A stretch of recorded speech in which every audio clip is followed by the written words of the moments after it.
Praise the Lord everyone. Welcome to the series of Bible Talk with Eva. இன்றைக்கு இந்த வீடியோவின் வழியா நம்ம என்ன பார்க்க போறோம்னா, வேதத்தை எப்படி வாசிப்பது என்பதை குறித்து நம்ம பார்க்க போகிறோம். இந்த வீடியோவை பார்த்து கொண்டிருக்கிற உங்கள சிலர் ரட்சிக்கப்பட்ட புதிதான அனுபவத்தில் இருக்கிறவங்களா இருக்கலாம். ஒரு சிலர் ஆவியில வளர்ந்த முதிர்ந்தவர்களா இருக்கலாம். ஆனாலும் நமக்கு அடிக்கடி வருகிற சிந்தனைகள், நம்ம எப்படி பைபிளை வாசிக்கிறது, நம்ம எந்த சாப்டரை பைபிளை வாசிக்கலாம், எப்படி வாசிச்சா நமக்கு புரியும், இப்படி பலதரப்பட்ட கேள்விகளோடு நீங்கள் இருக்கலாம். இன்றைக்கு அதற்கான பதிலை தான் நம்ம பார்க்க போகிறோம்.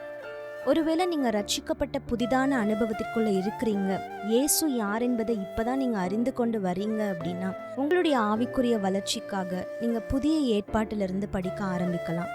புதிய ஏற்பாட்டு புஸ்தகங்களாகிய சுவிசேஷ புஸ்தகங்கள் மத்தேயு, மார்க்கு, லூக்கா போன்றவற்றிலிருந்து நீங்கள் ஸ்டார்ட் பண்ணி படிக்க ஆரம்பிக்கலாம்.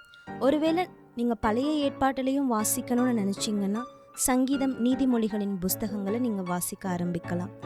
இந்த புஸ்தகங்கள் எல்லாம் உங்களுடைய ஆவிக்குரிய வளர்ச்சிக்கும், இயேசு யார் என்கிறத அறிவதற்கும், உங்களுடைய அஸ்திபாரத்தை நிலைநாட்டுகிறதற்கும் இது உங்களுக்கு உதவியாக இருக்கும். நீங்கள் ஆவியில் வளர்ந்த முதிர்ந்த விசுவாசிகளாக இருந்தால், இன்னுமே வேதாகமத்தை திருப்பி ஏதோ ஒரு வார்த்தையை பார்த்துட்டு போகிற விசுவாசிகளாக இல்லாமல், வேதாகமத்தில் ஆதியாகமம் தொடங்கி வெளிப்படுத்தின சுவிசேஷம் வரைக்கும் நீங்கள் தொடர்ந்து வாசிப்பது உங்கள் ஆத்ம வளர்ச்சிக்கும் உங்கள் ஆவிக்குரிய வளர்ச்சிக்கும் மிகவும் நன்மையானதாக இருக்கும்.